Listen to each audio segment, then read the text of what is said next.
해가 이미 다 넘어가서 어두워지는 어느 추운 날 저녁에 한 남자가 벤치에 쪼그린 채 누워 있습니다.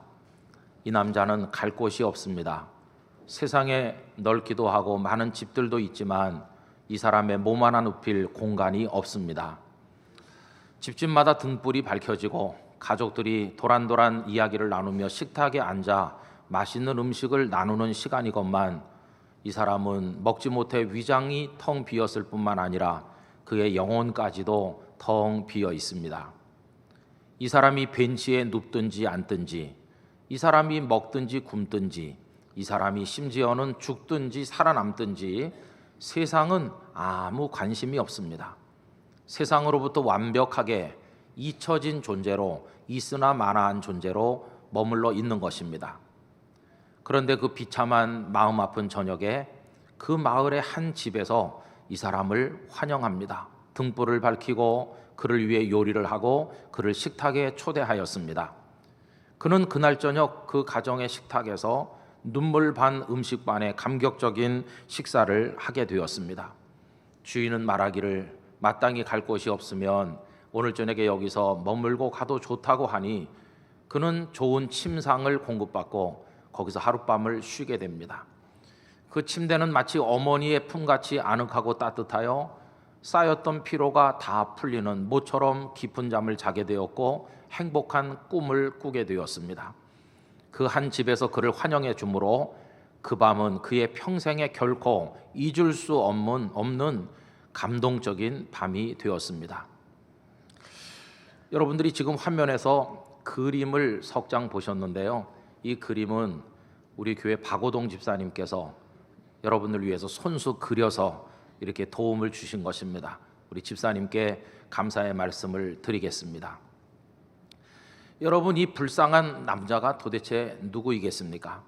이미 많은 분들이 짐작을 하시겠습니다마는 빅톨 위고의 대작 레미제라블에 등장하는 주인공 장발장의 이야기인 것입니다.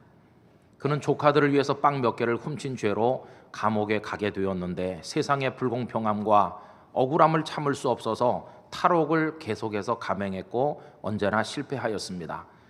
그때마다 형기가 늘고 늘어서 결국은 빵 몇 개를 훔친 죄가 커져 19년이 넘는 세월 동안을 복역한 끝에 가석방된 상태였습니다. 그러나 아무도 그를 받아주는 곳이 없었습니다. 그의 두 어깨에는 평생 지고 갈 무거운 전과 자라는 십자가가 지워져 있었고 그런 그에게 일을 맡기는 사람 아무도 없었습니다. 결국 그를 받아주는 것이 없었으므로 석방된 기쁨도 잠시요 고통은 계속되던 끝에 그는 낡은 벤치 위에 몸을 눕힐 수밖에 없었다는 것입니다. 그런데 그 마을의 미리엘 신부가 그를 위해서 등불을 켜고 요리를 준비하고 기꺼이 그를 식탁에 초청함으로 그에게 사랑을 보여주었다는 것입니다. 미리엘 신부는 그 마을에서 그를 용납해 준 단 한 사람이었던 것을 우리가 알고 있습니다. 여러분, 오라고 하는 데도 없고 갈 데도 없는, 아무 데도 받아주는 곳이 없어서 떠도는 이 불쌍한 장발장의 이야기는 소설 속의 이야기로 끝나고 있는 게 아닙니다. 오늘 현실 속에서 이런 가슴 아픈 이야기가 얼마나 맹위를 떨치고 있는지를 우리가 잘 알고 있습니다. 여러분, 지난 9월 2일 터키의 한 해변에 어린 아이의 주검이 파도에 떠밀려 왔습니다. 그 아이는 겨우 3살밖에 되지 않았고 그 아이의 이름은 아일란 쿠르디라는 작은 아이였습니다. 알고 보니 이 아이의 가족은 북부 시리아에 살고 있었는데 그 이슬람 국가 IS의 만행과 내전으로 인해서 견딜 수 없어서 정든 고향을 등지고 떠난 터였습니다.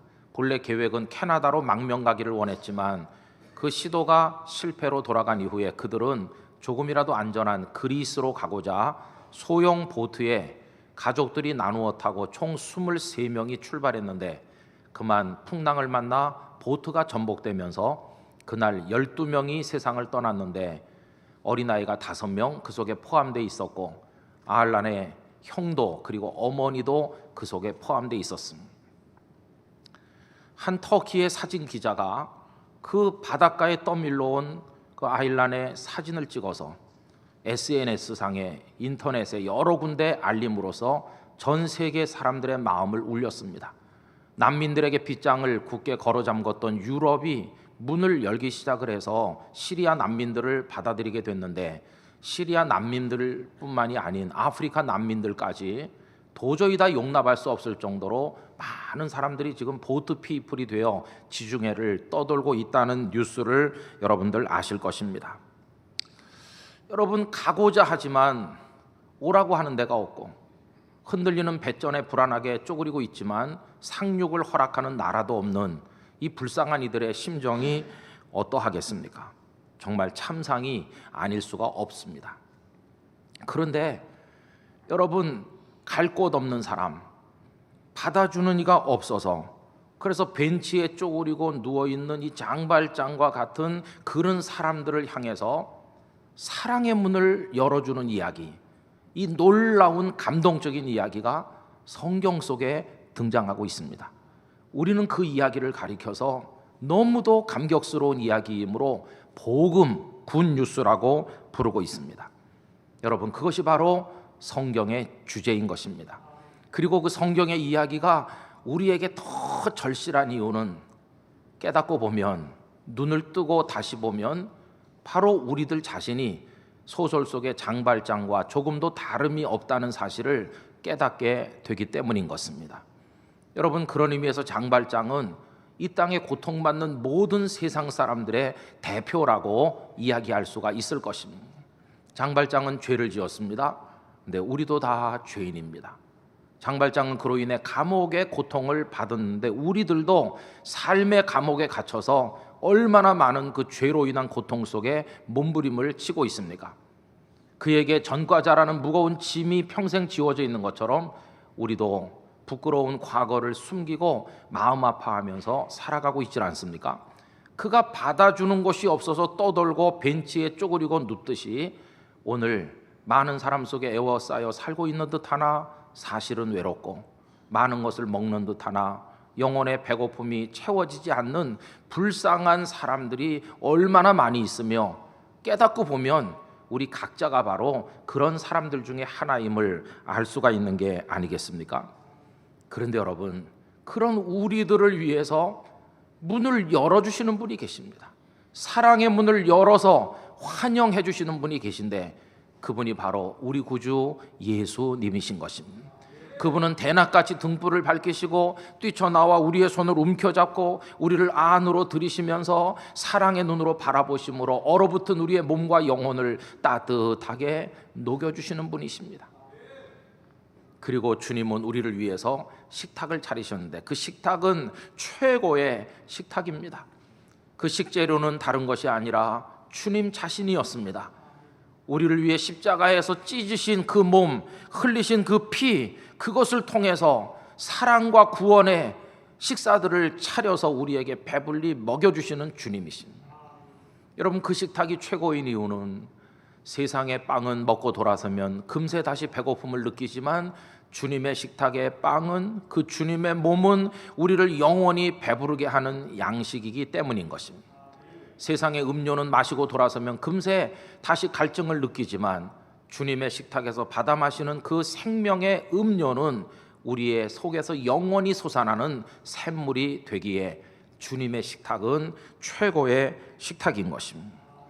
여러분, 주님께서는 그렇게 식탁을 준비하시고 우리에게 먹이실 뿐만 아니라 우리를 편안히 쉬도록 하십니다. 꼭 안아주십니다. 그리고 침상을 주시는데 주님의 품이 침대와 같은 것이고 어머니의 품과 같고, 그래서 그 주님의 사랑을 깨닫고 받은 사람들은 너무 고마워서 울고 감사해서 울고, 그러면서 그 밤을 지내는 장발장처럼 주님 품에 안겨 살아가게 되는 것입니다. 주님은 당신이 문을 열어 우리들을 환영하고 계심을 말씀하셨습니다. 수고하고 무거운 짐진 자들아 다 내게로 오라, 내가 너희를 쉬게 하리라고 말씀하셨습니다. 배고프고 목마른 이들을 위해 말씀합니다. 이 물을 마시는 자마다 다시 목마르려니와 내가 주는 물을 마시는 자는 영원히 목마르지 아니하리니 내가 주는 물은 그 속에서 영생하도록 솟아나는 샘물이 될 것이라고 말씀을 하신 것입니다. 여러분, 깨닫고 보면 우리가 장발장이었습니다. 그런데 예수님이 우리를 환영해 주신 것입니다. 그리고 그 밤에 우리를 다 품어주신 것입니다. 주님께서 우리에게 주신 것은 비단 하룻밤만의 안식이 결코 아닌 것입니다. 아침이 되어 다시 그 집을 떠나면 또다시 갈 곳이 없는 난민 신세가 될 것을 아시는 예수님은 우리에게 말씀하십니다. 이복에 어딜 가려고 하는가? 나는 자네에게 하룻밤 몸을 눕힐 집을 제공하고 싶은 게 아니라 내 곁에서 영원히 살도록 사랑이 넘치는 스위트홈을 주려고 하는데 자네는 내 가족이 되어 나와 함께 영원히 살지 않겠는가? 이렇게 말씀을 하신다는 것입니다. 그래서 우리는 그 집에 눌러 앉아 살게 됐습니다. 예수님의 품에 살게 된 것입니다. 주님은 호텔 직원이 하룻밤 머물고 떠나는 나그네를 바라보듯 우리를 바라보시는 분이 아니시고 우리를 가족으로서 영원히 같이 할 당신의 사람으로서 우리를 사랑하시고 품어주신 것입니다. 그분은 우리를 동정하신 것이 아니라 우리를 사랑하여 우리를 품어주셨습니다.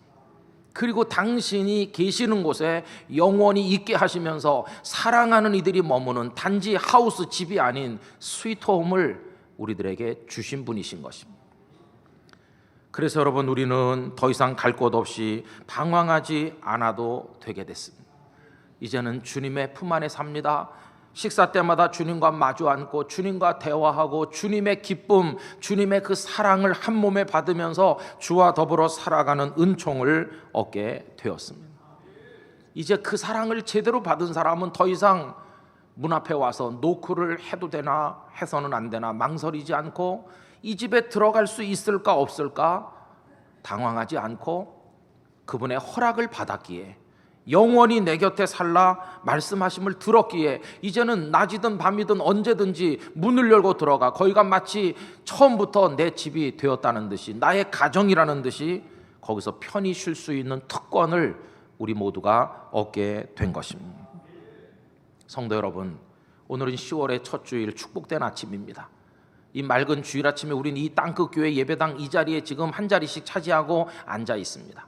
여러분들이 운전을 해서 오셨든 걸어오셨든 먼 데서 오셨든 가까운 데서 오셨든 연세가 많으시든 어떻든지 간에 저 길 앞에까지 오셔서 땅끝 교회 뜰로 들어가도 될까 말할까 그 때문에 고심하는 분은 없으셨을 것입니다. 요 계단 밑에 와서 내가 들어가도 되는지 들어가면 안 되는지 망설이는 분 또한 없으셨을 것입니다. 너무나 당연히 마당으로 들어오시고 만나는 이들에게 손을 흔들고 가볍게 인사하고 그리고 웃으면서 너무도 당연히 우리 집 안방에 들어오는 심정으로 들어오셔서 여기 아무 마음의 불편함 없이 앉아 계시질 않습니까? 어떻게 그러실 수 있습니까? 주님이 그렇게 하라고 허락하셨기 때문입니다. 여기는 내가 잠깐 왔다 갈 곳이 아니라 영원히 나와 함께 머물러 살 곳이니 언제든지 오라고 주님이 허락하셨기 때문에, 여러분, 여기가 우리의 스위트홈과 같기 때문에 우리 그렇게 오게 된 게 아니겠습니까? 우리는 그러므로 더 이상 공원 벤치의 노숙자가 아닌 것입니다. 우린 더 이상 굶주리지 않는 것입니다. 믿음의 수저를 가지고 언제든지 영의 양식을 배부르게 먹을 수 있게 됐고, 믿음의 손을 내밀어 그분의 잔을 받아 갈증을 면하도록 시원하게 생명의 잔을 마실 수가 있게 된 것입니다. 주님이 차리신 식탁은 생명과 구원과 사랑의 식탁인데 우리 모두가 거기에 초대받게 된 것입니다. 그래서 주님의 품 안에 머물러 있는 자는 더 이상 외로운 자가 아닙니다. 전과자도 아닙니다. 그분은 우리의 과거를 도무지 묻지 않으신 분이십니다. 주님 안에서는 더 이상 고아도 없으며 과부도 없으며 전과자도 없으며 단지 사랑받는 주님의 사람만이 존재할 따름임을 우리가 기억해야만 할 것입니다. 여러분, 왜 주님은 우리를 땅끝 교회에 드나들게 하실까요? 땅끝 교회는 천국을 연습하는 곳입니다. 우리가 아무 마음의 불편함이나 꺼리낌이 없이 이 땅끝 교회를 드나드는 훈련을 하고 연습을 함으로써 언젠가 천국문 앞에 섰을 때도 천국문에 노크를 할까 말까 두려워하거나 들어갈 수 있을까 없을까 망설이지 아니하고 이 땅끝 교회 마당으로 들어와 이 안에 편하게 들어와 앉으시는 것처럼 천국문에서도 영접을 받으시고 그 문을 열고 여러분의 집인 것처럼, 여러분의 스위트홈인 것처럼 천국에 들어가시게 될 줄로 믿습니다. 주님이 다 허락하시고 우리를 영접해 주신 결과인 것입니다. 어떻게 그런 일이 있었는가? 주님의 은혜로 된 것입니다. 주님의 은혜 외에는 그렇게 우리에게 베풀어 줄 어떤 사람도 어떤 존재도 없는 것입니다. 오직 주님만이, 주님이 주시는 평화는 세상의 평안과 비교할 수가 없고 주님의 기쁨은 세상의 쾌락과 감히 견줄 수 없도록 놀랍고 거룩하고 아름다운 것입니다. 그래서 이 주님의 은혜를 제대로 경험한 사람은 다 동일한 고백을 했습니다. 유명한 교부 아우구스티누스는 그 고백록에서 말하기를, 아버지, 내가 아버지의 품 안에서 쉴 곳을 얻기까지는 참된 평강을 알지 못하였나이다. 이렇게 고백함으로써 세상에서의 성공과 쾌락이 다 아침 안개처럼 허망한 것이었다는 사실을 분명하게 고백하지 않았습니까? 여러분, 바울 사도는 어떠신가요?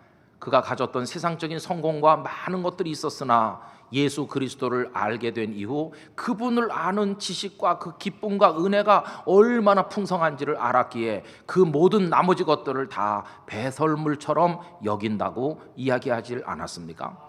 여러분, 저는 소망합니다. 우리 땅끝 가족 모두가 자신이 장발장과 같았음을 인식하면서 그 예수님의 그 스윗홈에서 누리는 기쁨, 그 위로, 그 소망과 감격, 그걸 여러분들이 풍성하게 누리시고, 우리 믿음의 선배들이 올렸던 주님 같은 분이었고 주님의 차린 식탁 같은 식탁이었고 주님 품에서 맛보는 평강 같은 평화는 없었노라고 감사의 고백을 우리 모두도 드릴 수 있기를 간절히 기원하는 것입니다.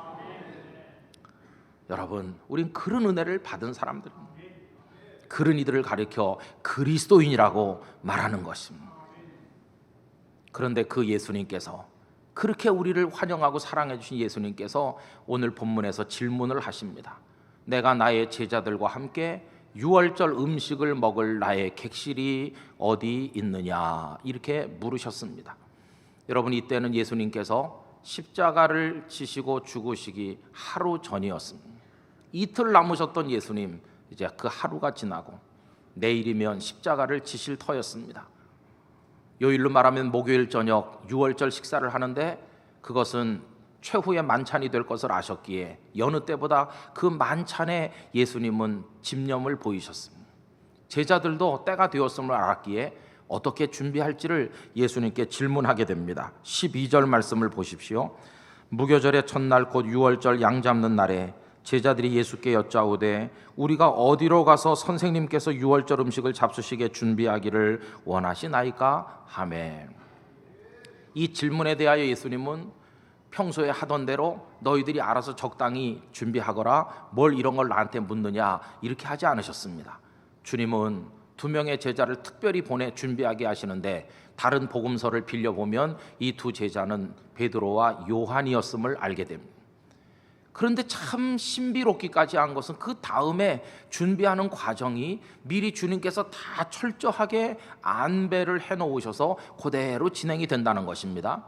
여러분, 13절 이후부터 읽어보면 이렇습니다. 다 같이 읽어보실까요?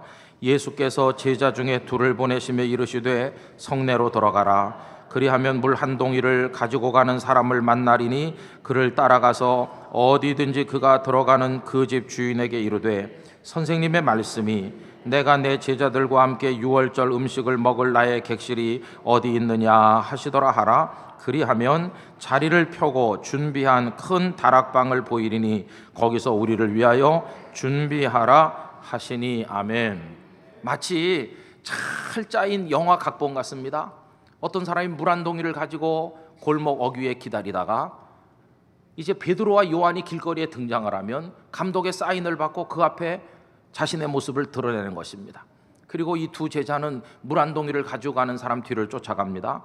그가 골목을 돌아 고불고불 가다가 어느 집으로 쏙 들어가면 두 제자도 따라 들어갑니다. 그리고는 당신의 집에 주인이 어디 계십니까? 주인을 만나서 물어봅니다. 우린 예수라는 분의 제자인데 보냄을 받고 왔습니다. 그분이 묻기를 내가 나의 제자들과 함께 유월절 음식을 먹을 나의 객실이 어디 있느냐고 물으셨습니다. 이렇게 말하면 그 주인이 기뻐하면서 이미 다 준비된 큰 다락방을 너희에게 보여줄 것이라고 하신 것입니다. 제자들은 몹시 놀라고 의아했을 것입니다. 왜냐하면 예수님 곁에 있는 이들이 자신들인데, 그리고 예수님의 모든 일을 모르는 게 없다고 생각했는데, 도대체 예수님은 누구를 통해 언제 어떻게 연통을 하시고 안배를 하셔서 우리도 모르는 사이에 이걸 다 준비하셨는지 그들은 놀랐을 것입니다. 그리고 이미 다락방을 다 준비해서 기꺼이 보여드리는 이 집 주인은 도대체 어떤 사람인지 몹시도 궁금하였을 것입니다. 여러분, 그 집주인은 도대체 어떤 사람일까요? 성경은 그가 누군지를 우리에게 알려주지 않습니다. 우리는 그 다락방을 흔히 마가의 다락방이라고 하니 그 주인이 마가인 듯 보여지기도 하고, 사도행전 12장 2절은 마가의 어머니 마리아의 다락방이라고도 얘기합니다. 마가라 하는 요한의 어머니 마리아, 이런 힌트가 있어요. 그래서 그 어머니 마리아의 다락방이라고 짐작을 할 뿐입니다. 그러나 나이는 얼마나 됐는지, 집안은 어떤 내력을 가졌는지, 그리고 재산은 많은지 적은지, 삶에 대해 임하는 태도는 어떤 사람인지, 정치적 성향은 어떤지, 평소에 경건한 사람이었는지 아니었는지 아무것도 알려진 정보가 없습니다. 그러나 우리가 분명하게 아는 한 가지 사실이 있습니다. 그것은 나의 객실이 어디 있느냐고 물으시는 그분의 그 질문에 대하여 털끝만큼도 언짢아하거나 불쾌하기는커녕 기뻐하는 마음으로 이미 준비된 다락방을 내어드리는 그런 마음을 가진 사람이었다는 사실 하나만은 너무나도 분명한 것입니다. 여러분, 그런데 참 이상한 게 있습니다.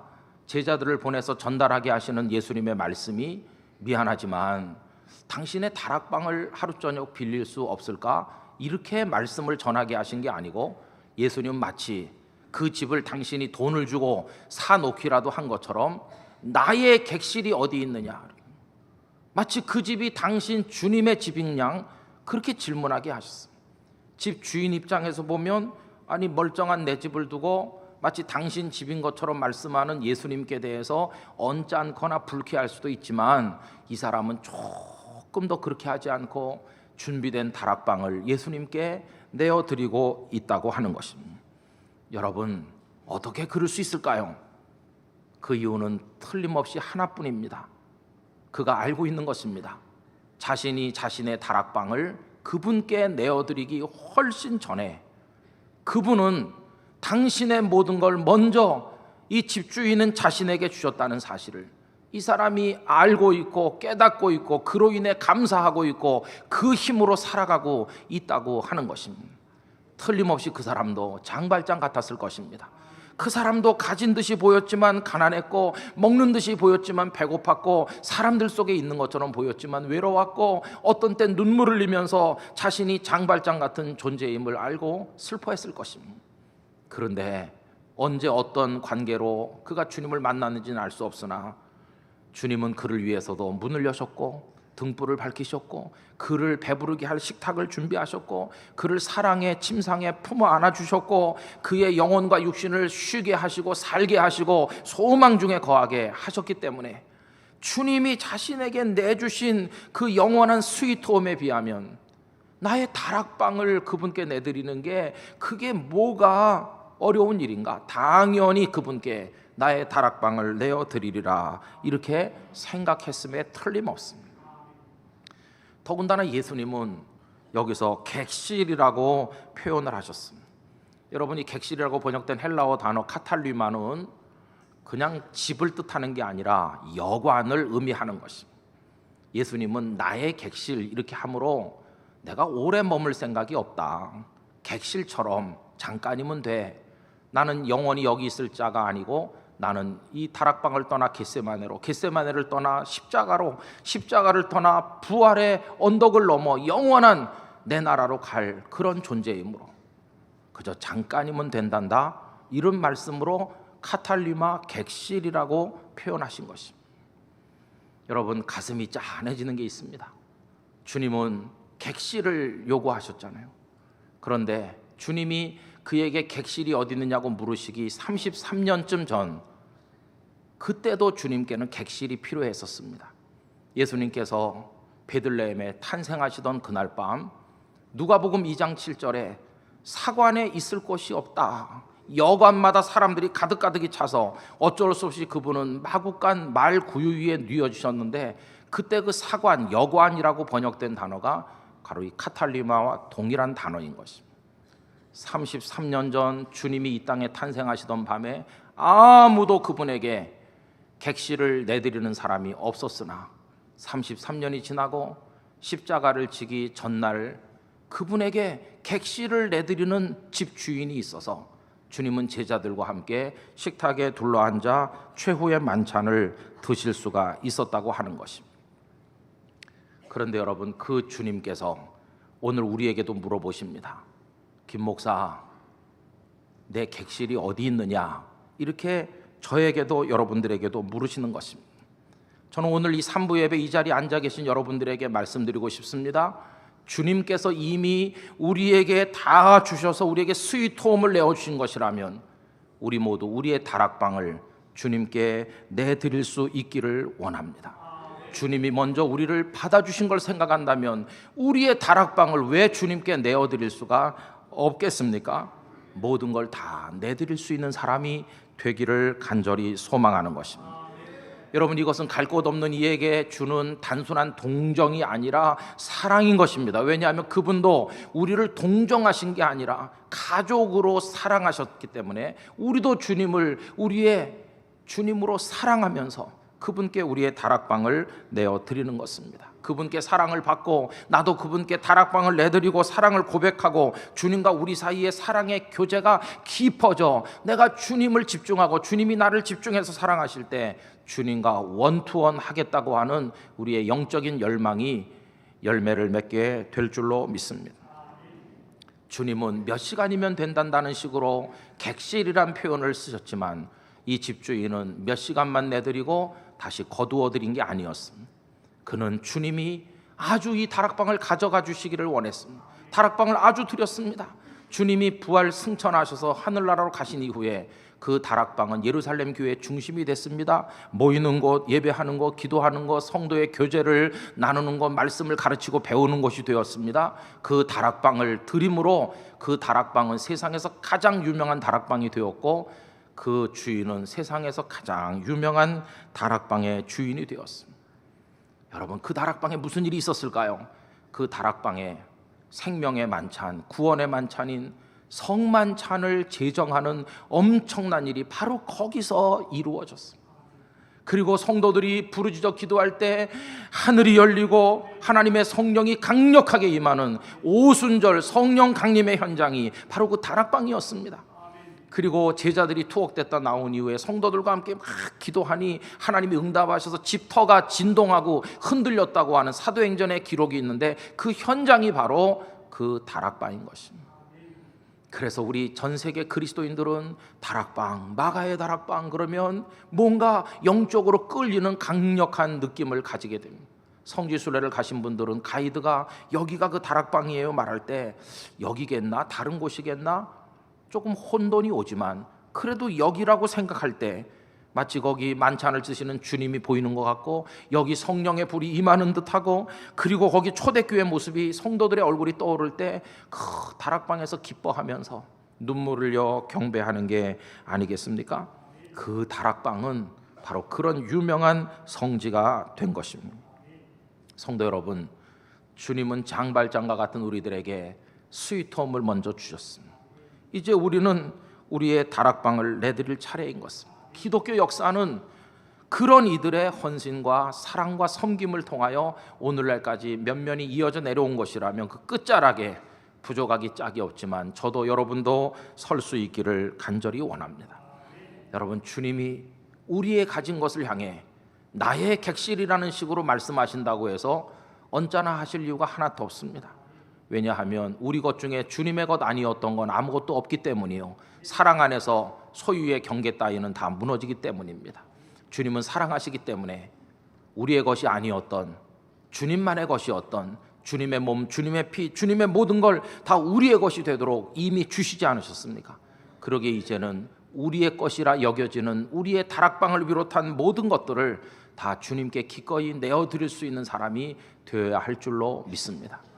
다락방을 끌어안고 살아봤자 쌓이는 것은 먼지요, 거기 들어차는 것은 잡동사니요 풍기는 것은 악취밖에 없을 것입니다. 그러나 그 잡동사니들을 다 정리하고 우리의 사랑을 채워서 그 다락방이 준비된 모습을 주님께 보여드릴 때 거기 주님이 좌정하시는 임마누엘의 은혜가 임할 것이요, 거기 성만찬이 지정되듯 사랑과 구원의 식탁이 펼쳐질 때 향기가 진동하는 아름다운 다락방이 될 줄로 믿습니다. 여러분, 나는 어떻게 주님의 사랑을 받았으며 어떻게 주님을 사랑하며 살아갈 것인가 생각하시면서 여러분들의 소중한 다락방을 주님의 객실로 내어드리면서 주님의 사랑 안에 거하시는 행복한 주의 백성들이 되시기를 예수님의 이름으로 축원합니다. 기도하겠습니다. 오 주님, 주님은 장발장처럼 벤치에 쪼그리고 있는 우리들을 사랑하셨습니다. 주님밖에는 없었습니다. 누구 앞에서도 울 수 없어도 주님 앞에서는 울 수 있고, 체면 지키고 자존심 지킨다고 배고파도 배고픈 척 못하고 아파도 아프다 말 못하고 부끄러워 위장하고 숨기며 살았지만 주님 앞에서는 다 내려놓을 수 있었습니다. 주님만이 우리의 위로자요 소망이시요 우리의 품어주시는 어머니 품 같은 주님이십니다. 주님, 그 은혜를 받아 모든 걸 우리에게 주시며 너는 내 안에서 스위트홈에서 살라 하셨는데 우리의 다락방을 왜 드리지 못하겠습니까? 나의 객실이 어디 있느냐 물으시는 주 앞에 우리의 모든 걸 드리며 주님 사랑하길 원합니다. 오 주님, 저희를 받으시옵소서. 다 같이 이런 마음으로 우리 통성으로 다짐의 기도를 올려드리겠습니다. 오 거룩하신 하나님 아버지, 감사와 찬송과 영광을 주님 앞에 올려드리옵나이다. 오늘 이 시간 주님 앞에 머리 숙여서 예배합니다. 아버지 하나님이여, 저희가 여기 있음은 주님의 은혜입니다. 이 자리에 앉음은 주님의 허락하신 사랑 때문입니다. 문을 걸어 잠그지 않으시고 용납하심으로 우리를 구원하신 은혜의 결과입니다. 주님의 품에서 쉬고 안식하고 주님의 거룩한 떡을 먹으며 사는 저희들입니다.